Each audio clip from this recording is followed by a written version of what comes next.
Hello students, welcome to our channel scholarly minds. So आज हम deal करने वाले हैं BPSE 145 democracy and development in north east Asia. Okay, आज हम इसके कुछ इंपॉर्टेंट क्वेश्चंस डील करेंगे जो आपके जून एग्जामिनेशन में काफ़ी इंपॉर्टेंट हो सकते हैं। स्टार्ट करने के पहले मैं आपको दो इंपॉर्टेंट इन्फॉर्मेशन देना चाहूँगी। फर्स्ट कि आप हमारा व्हाट्सअप एंड टेलीग्राम ग्रुप ये ज्वाइन कर सकते हैं। लिंक आपको डिस्क्रिप्शन में मिल जाएगी, वहाँ पर आपको रेगुलर क्लास के अपडेट्स मिलते रहेंगे। नंबर 2, अगर आपको इस सब्जेक्ट के गेस्ट पेपर्स परचेज़ करने हो तो आप आ सकते हैं shop.hindustanknowledge.com पर लाइक दिस। यहाँ पे आप सब्जेक्ट कोड टाइप करके इजीली परचेज़ कर सकते हैं। गेस्ट पेपर्स परचेज़ करने में इन केस अगर आपको कोई भी इशू आता है तो you can contact us at 9580023321 पर। सो अगर आपको ये वीडियो पसंद आता है तो please like the video and subscribe to our channel. Let's start with our first question. Discuss the challenge before the autonomous district council. Autonomous District Council are special local self-governing bodies created under 6th Schedule of Indian Constitution। ये क्या है Autonomous District Council? ये ऐसी self-governing local bodies है जो 6th Schedule से बनी थी, जो Indian Constitution में लिखा है। They work in tribal areas in north-eastern state such as Assam, Meghalaya, Mizoram and Tripura. ये ट्राइबल एरियाज में काम करती हैं जैसे कि आसाम हो गया, मेघालय हो गया, मिज़ोरम हो गया। Their main aim is to protect tribal culture, tradition and provide self governance। इसका जो मेन एम है वो ये है कि ट्राइबल कल्चर को प्रोटेक्ट किया जाए, ट्रेडिशंस को प्रोटेक्ट किया जाए और सेल्फ गवर्नेंस प्रोवाइड किया जाए। However ADCs face many challenges that affect there functioning. हालांकि कुछ ऐसी चीज़ें हैं जो ADC फेस करती हैं और इस वजह से वो ठीक से फंक्शन नहीं कर पाती हैं। Let's see, lack of financial resources. One of the biggest challenges is the shortage of fund. सबसे बड़ा जो चैलेंज इनको फेस करना पड़ता है वो ये है कि फंड्स की बहुत शॉर्टेज होती है। ADC depend heavily on grants from the state and central government. ADC किस पे सबसे ज़्यादा डिपेंडेंट रहता है? जो ग्रांट उन्हें स्टेट से एंड सेंट्रल गवर्नमेंट से मिलती है। They have limited powers to collect tax, making it difficult to carry out development projects effectively. उनके पास बहुत ही लिमिटेड पावर्स होती है कि वो टैक्स कलेक्ट कर सकें। इसी वजह से जो डेवलपमेंट प्रोजेक्ट होते हैं वो कैरी करने में उन्हें बहुत प्रॉब्लम होती है। Overlapping powers. There is often confusion between the powers of ADC, state government and local bodies like panchayat and municipalities. यहाँ पे बहुत ही कन्फ्यूजन है कि ADC के पावर क्या है, स्टेट गवर्नमेंट के पावर क्या है और लोकल बॉडी जैसे पंचायत एंड म्यूनसिपैलिटीज़ हैं, इनके पावर्स क्या हैं। This overlap lead to conflict and delay in decision making and poor coordination. इसी कन्फ्यूजन की वजह से बहुत सारे कन्फ्लिक्ट होते हैं एंड डिसीजन मेकिंग में बहुत डिफ़िकल्टी होती है और कोऑर्डिनेशन भी पुअर हो जाता है इस वजह से। Political interference. Political influence from state government and political parties sometimes affect the independence of ADC। अब आप जानते हैं कि जैसे ही पॉलिटिकल इंटरफेरेंस आता है तो इसकी वजह से चीज़ें काफ़ी अफेक्ट हो जाती है।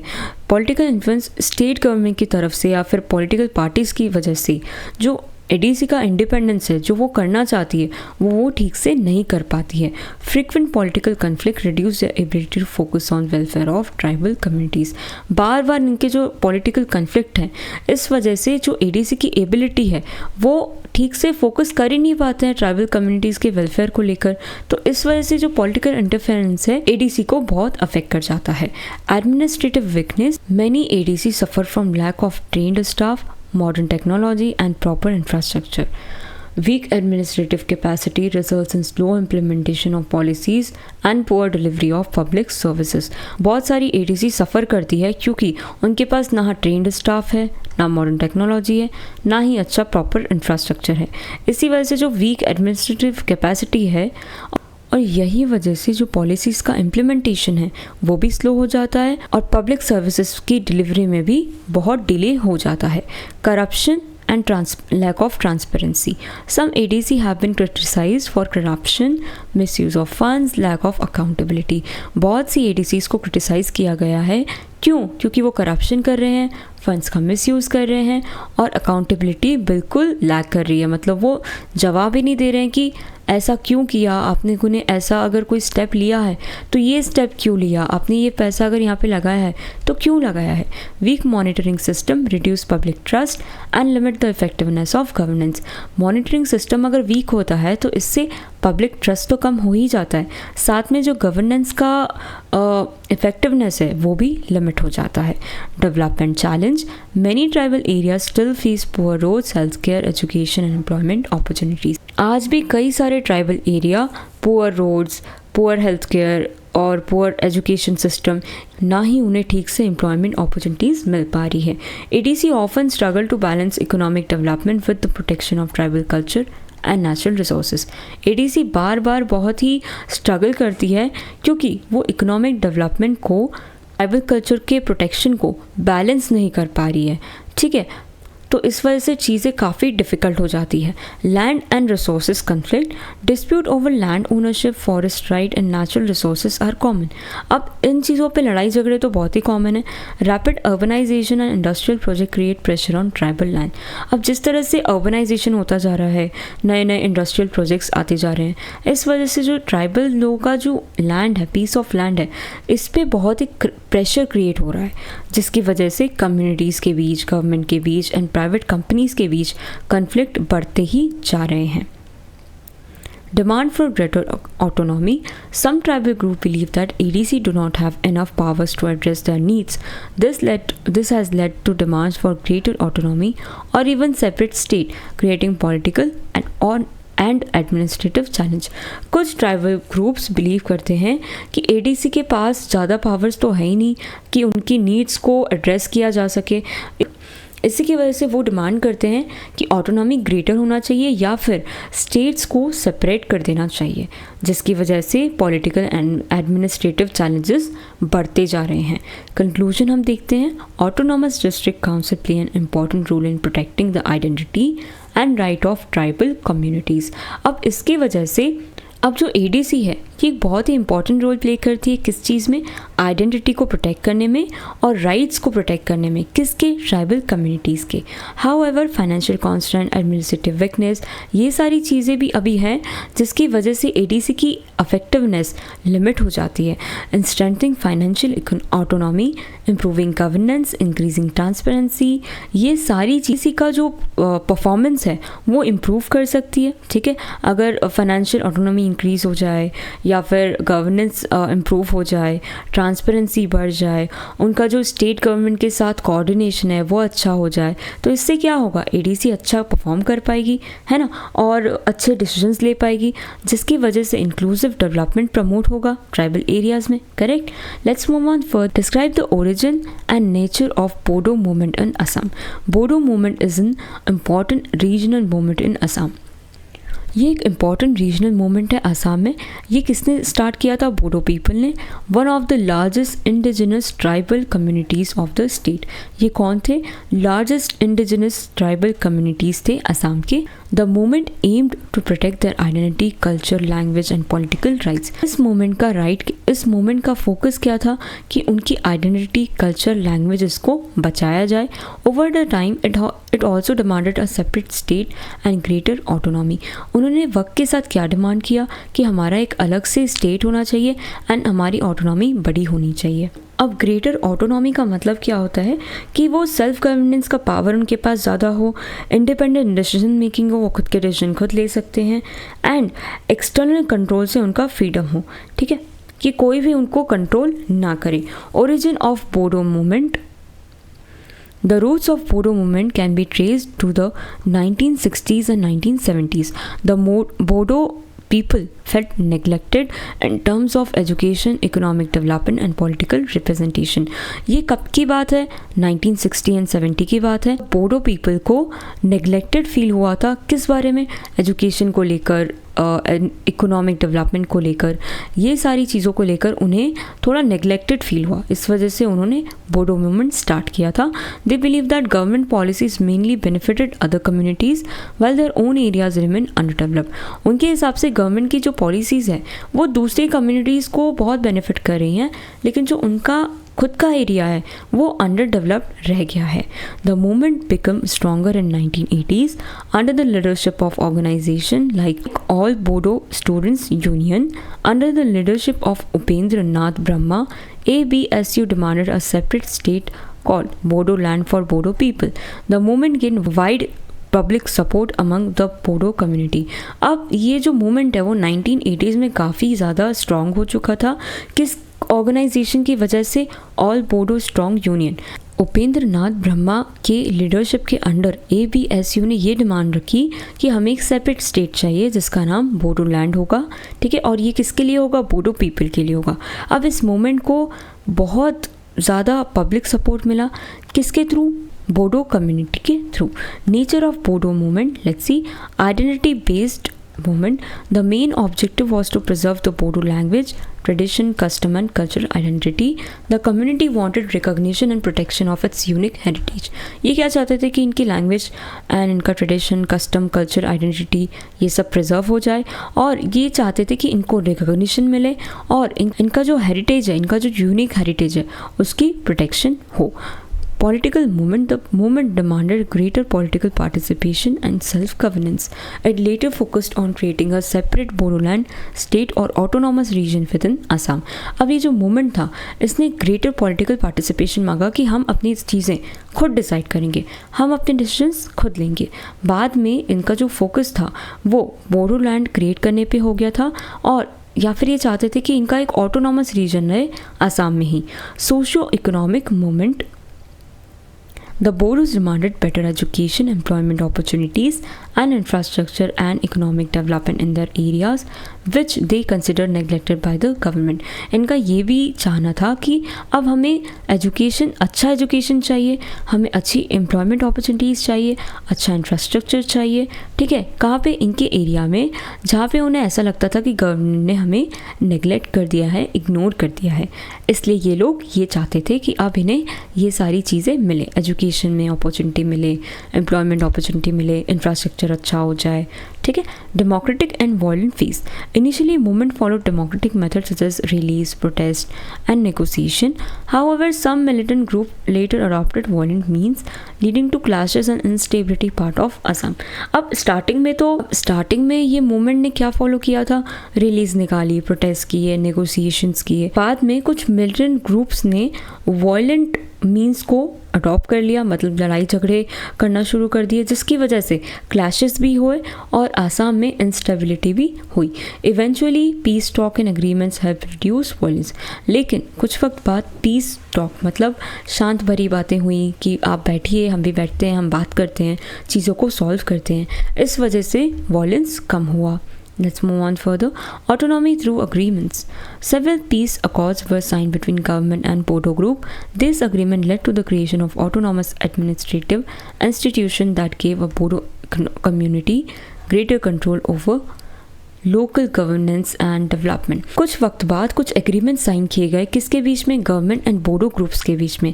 ये एग्रीमेंट ने एक ऑटोनॉमस एडमिनिस्ट्रेटिव इंस्टीट्यूशन की क्रिएशन की जो बोडो कम्युनिटी को अब कंट्रोल देगा अपने खुद की लोकल गवर्नेंस को लेकर एंड डेवलपमेंट को लेकर। Bodo movement reflects the struggle of indigenous community to protect its identity and secure political and economic rights. While parts of the movement witnessed conflict, dialogue and constitutional measures have provided greater autonomy, opportunities for development. Today it remains a significant example how regional aspirations and cultural identity have shaped the politics and administration of Assam. अब क्या बताया जा रहा है कि Bodo movement ने एक ऐसा स्ट्रगल रिफ्लेक्ट किया जो अपनी आइडेंटिटी बचाना चाहते थे और पॉलिटिकल एंड इकोनॉमिक राइट्स को भी प्रोटेक्ट करना चाहते थे। हालांकि जो आसाम के पार्ट्स हैं वहाँ पर लड़ाई झगड़े भी हुए, है ना, और कॉन्स्टिट्यूशनल मेजर्स एंड डायलॉग्स ये सारी चीज़ें भी हुई, और इसी की वजह से उन्हें ग्रेटर ऑटोनॉमी मिली एंड अपॉर्चुनिटीज़ भी मिली डेवलपमेंट के लिए। आज ये एक सिग्निफिकेंट एग्जांपल बन गया है कि किस तरह से जो रीजनल जगह है और वो अपनी अगर कल्चरल आइडेंटिटी को बचाना चाहे तो पॉलिटिक्स को किस तरह से शेप कर सकती है और एडमिनिस्ट्रेशन ऑफ आसाम को भी या फिर किसी भी जगह के एडमिनिस्ट्रेशन को किस तरह से अफेक्ट कर सकती है। ठीक है, यहाँ पे ये बताया गया कि ये लोग चाहते ही थे कि हमारी चीज़ें सेफ हो, क्योंकि गवर्नमेंट दूसरे लोगों का देख रही है लेकिन हमारा नहीं देख रही है। तो ये जो मूवमेंट इन्होंने किया था, इसकी वजह से इन्होंने अपनी जो आइडेंटिटी है, कल्चरल आइडेंटिटी है और जो खुद की चीज़ें हैं, कस्टम हो गया, ट्रेडिशन हो गया, इसको भी इन्होंने कितना प्रोटेक्ट किया है और पॉलिटिक्स को कितनी अलग तरीके से पूरे शेप कर दिया है। क्योंकि next question, describe the natures of women's movement in Nagaland.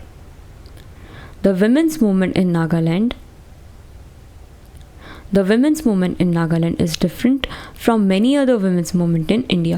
Instead of focusing on gender equality, it also focuses on peace, social justice, education, and political participation.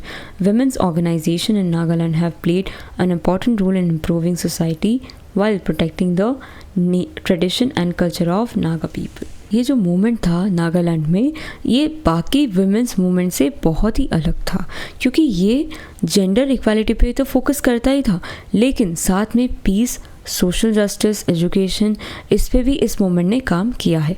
Women की जो ऑर्गेनाइजेशन थी नागालैंड में, उसने एक बहुत ही इम्पॉर्टेंट रोल प्ले किया है ताकि वो सोसाइटी को इम्प्रूव कर सके, साथ में ही वो नागा पीपल के ट्रेडिशन एंड कल्चर को भी प्रोटेक्ट कर सके। Community based movement, women's movement in Nagaland is mainly community based. ये जो मूवमेंट था वो काफ़ी कम्युनिटी बेस्ड था। ठीक है, women work together through village council, tribal organization, women and women's group to solve local problem। अब ये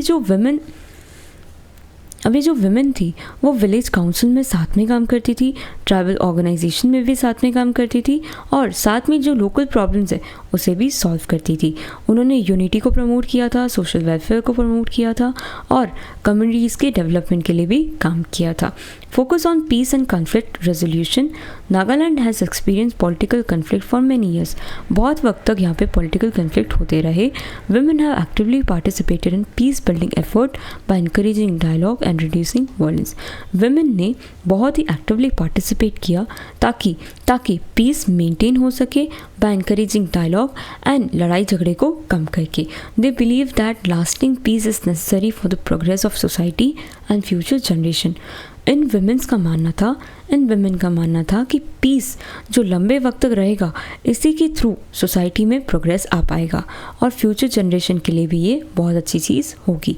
demand for political representation, although women contribute greatly to society, the participation in politics has been limited. Women society में greatly contribute करती थी, अपनी हद से ज़्यादा contribute करती थी, लेकिन जो पॉलिटिक्स में पार्टिसिपेशन है उनका काफ़ी लिमिटेड रहा था। Women's organization demanded reservation and local bodies and greater representation in decision making institution. अब उन्होंने क्या चाहा था कि अब वो रिजर्वेशन चाहती थी लोकल बॉडीज़ में, ताकि वो डिसीजन मेकिंग इंस्टीट्यूशन में भी अपने आप को प्रेजेंट कर सके। They continue to fight for equal political rights and leadership opportunities. अब वो कंटिन्यूसली इस चीज़ को लेकर लड़ती रहीं ताकि उन्हें इक्वल पॉलिटिकल राइट्स मिल पाए और लीडरशिप अपॉर्चुनिटीज़ भी मिल पाए। Promotion of education, social development, women's group encourage girls education, health awareness and skill development. Women के जो ग्रुप थे वो क्या इनकरेज करते थे कि जो लड़कियां हैं उनका एजुकेशन मिले, हेल्थ की अवेयरनेस सब में हो, सब अपनी अपनी स्किल डेवलप करें। They organize campaign against illiteracy, domestic violence, alcohol abuse and drug addiction. उन्होंने बहुत सारे कैंपेन्स भी ऑर्गेनाइज किए, किससे जुड़े, इलिटरेसी से जुड़े, डोमेस्टिक वायलेंस से जुड़े हुए और अल्कोहल अब्यूज़ से रिलेटेड, ताकि लोगों में अवेयरनेस आ सके। Their efforts have help improve the quality of life in many villages and town. इन्हीं एफर्ट्स की वजह से जो विलेजेस में, टाउन्स में लोग रह रहे थे, उनकी जो लाइफ थी उनकी क्वालिटी इम्प्रूव हो चुकी थी।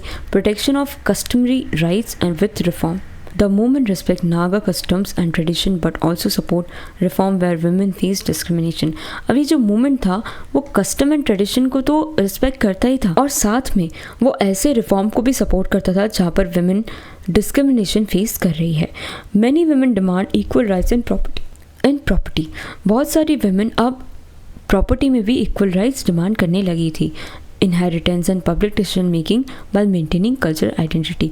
और भी वो क्या चाह रही थी कि इनहेरिटेंस में, पब्लिक डिसीजन मेकिंग में भी हमारा रोल होना चाहिए, इक्वल राइट्स होने चाहिए। और ये चीज़ कैसे करती जा रही थी, वो कल्चरल कल्चरल आइडेंटिटी को मेंटेन करते हुए वो ये डिमांड कर रही थी। Role of civil society organization, several women's organization work for social justice and human rights.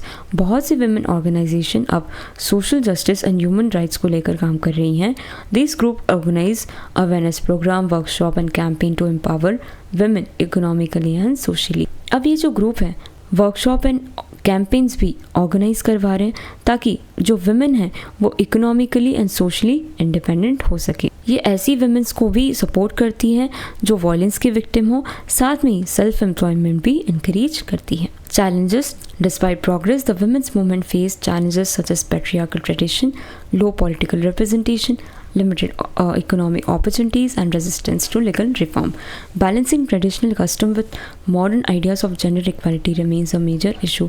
अब इतने प्रोग्रेस होने के बाद भी women's movement challenges फेस करती है, जैसे कि patriarchal tradition हो गया, low political representation हो गया। हम सब जानते हैं कि patriarchal tradition आज भी फॉलो होता है, जहाँ पे सारे डिसीजन मेल मेंबर ही लेते हैं। पॉलिटिकल रिप्रेजेंटेशन कम रहता है वुमेन का, इकोनॉमिक अपॉर्चुनिटीज़ उनको लिमिटेड मिलती है। तो ये सारी चीज़ें वुमेन्स मूवमेंट फेस करती हैं। Balancing traditional custom with modern ideas of gender equality, पुराने कस्टम को बैलेंस करना विद जेंडर इक्वालिटी के आइडियाज़ को, ये चीज़ आज भी एक बहुत ही बड़ा इशू बन के रह गया है। The women's movement in Nagaland is a unique combination of cultural preservation, social reform and struggle for equality. अब ये जो women's movement है नागालैंड में, ये एक यूनिक कॉम्बिनेशन है जहाँ पे कल्चर को भी बचाया जा रहा है और साथ में इक्वालिटी के लिए भी लड़ाई की जा रही है। It has contributed significantly to peace, education and community development. इस मूवमेंट की वजह से सोसाइटी में peace, education and community development देखा गया है, while continue to demand greater political and economic rights for women. अब इस मूवमेंट की वजह से peace, education and community development तो हुआ ही है, लेकिन साथ में पॉलिटिकल राइट्स की भी डिमांड की जा रही है एंड इकोनॉमिक राइट्स की भी डिमांड की जा रही है वुमेन के लिए। With increasing awareness and participation, the movement is expected to play an even stronger role in building an inclusive and progressive society. जैसे जैसे अवेयरनेस एंड पार्टिसिपेशन बढ़ता जा रहा है, इस मूवमेंट की वजह से हमारी सोसाइटी जो है वो इंक्लूसिव एंड प्रोग्रेसिव बनती जा रही है। Discuss women's movement in north east India. Women's movement in Northeast India have played an important role in protecting society, promoting peace and demanding equal rights. Northeast India के women's movement ने एक बहुत ही important role play किया है किस चीज़ में, society को protect करने में, पीस को प्रमोट करने में और इक्वल राइट्स डिमांड करने में। Unlike many other parts of India, women in Northeast have actively participated in social, political and economic issue. जो नॉर्थ ईस्ट की विमेन थी उन लोगों ने एक्टिवली इस चीज़ में पार्टिसिपेट किया। किस चीज़ में? Social, political and economic issues में। बाकी जो हमारे दूसरे पार्ट्स हैं इंडिया के, वहाँ की तरह नहीं, यहाँ पे एक्टिवली वुमेन ने पार्टिसिपेट किया है कि उनके राइट को प्रोटेक्ट किया जाए। The movements have focused on justice, human right, environmental protection and women's empowerment. इनके जो मूवमेंट्स थे उसने सबसे ज़्यादा फोकस किस पे किया है कि वुमेन्स के साथ जस्टिस हो, ह्यूमन राइट्स उन्हें अच्छे से मिले, एनवायरमेंटल का प्रोटेक्शन हो एंड वुमेन का एम्पावरमेंट हो। Major women's movement. The Nupi Lan of 1904 and 1939 were among the earliest women-led movements in India. Thousands of Manipuri women, British colonial policies and economic exploitation. This movement showed that the strength and the unity of women is defending their rights and society.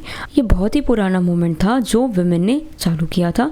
बहुत सारी Manipuri women protest किया था, बहुत सारी Manipuri women's ने protest किया था किसके अगेंस्ट? ब्रिटिश कॉलोनियल पॉलिसीज़ के अगेंस्ट एंड इकोनॉमिक एक्सप्लॉयटेशन के अगेंस्ट। बहुत सारी वुमेन बाहर आई थी और उन्होंने इसके अगेंस्ट प्रोटेस्ट किया था। इस मूवमेंट ने ये शो किया था कि किस तरह से वुमेन की स्ट्रेंथ एंड यूनिटी, इस मूवमेंट ने वुमेन की स्ट्रेंथ एंड यूनिटी को शो किया था कि किस तरह से वो अपने राइट्स के लिए लड़ सकती हैं और अपनी सोसाइटी को बचा सकती है।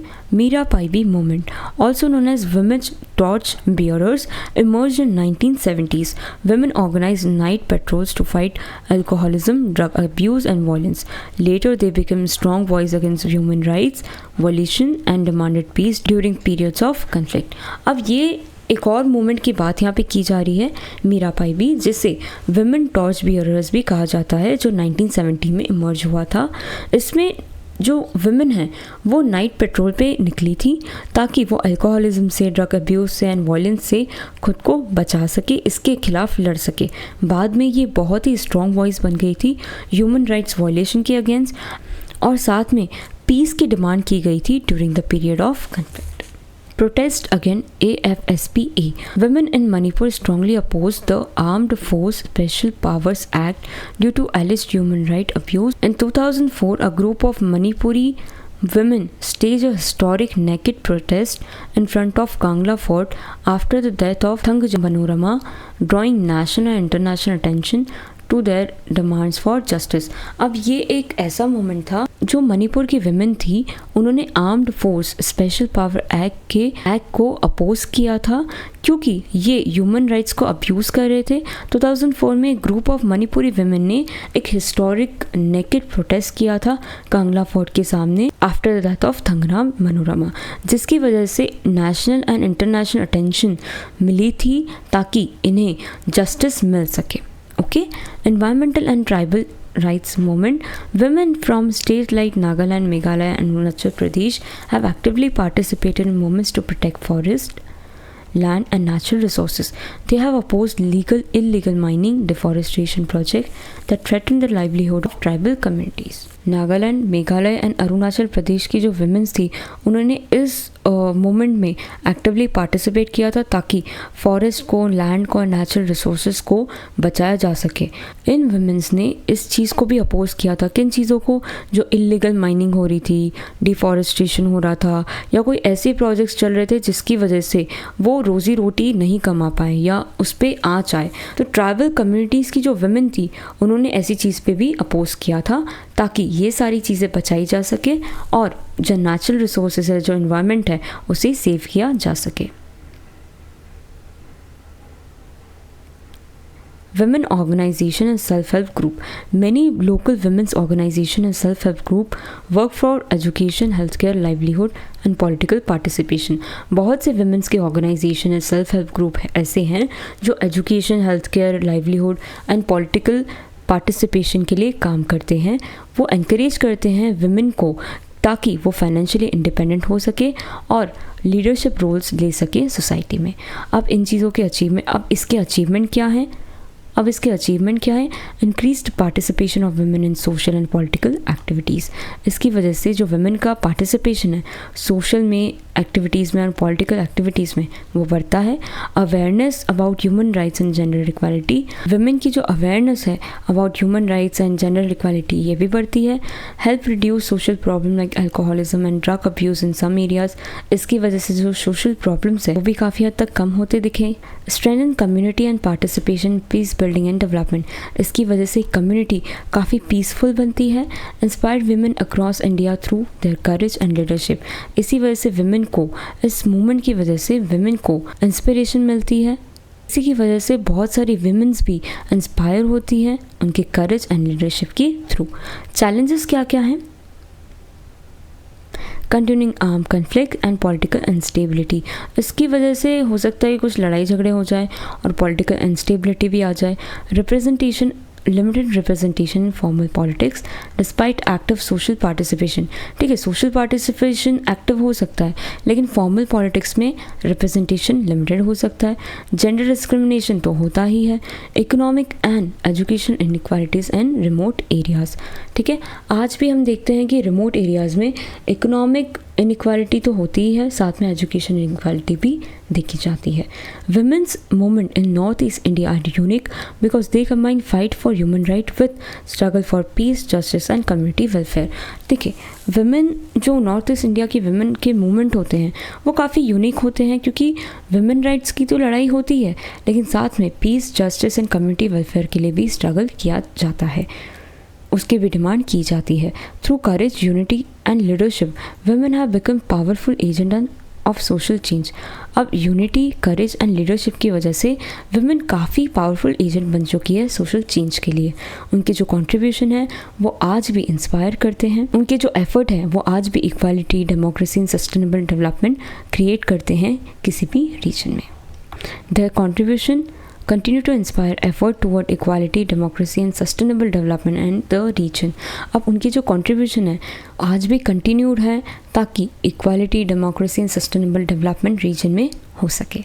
Okay, that's all for today. Thank you so much.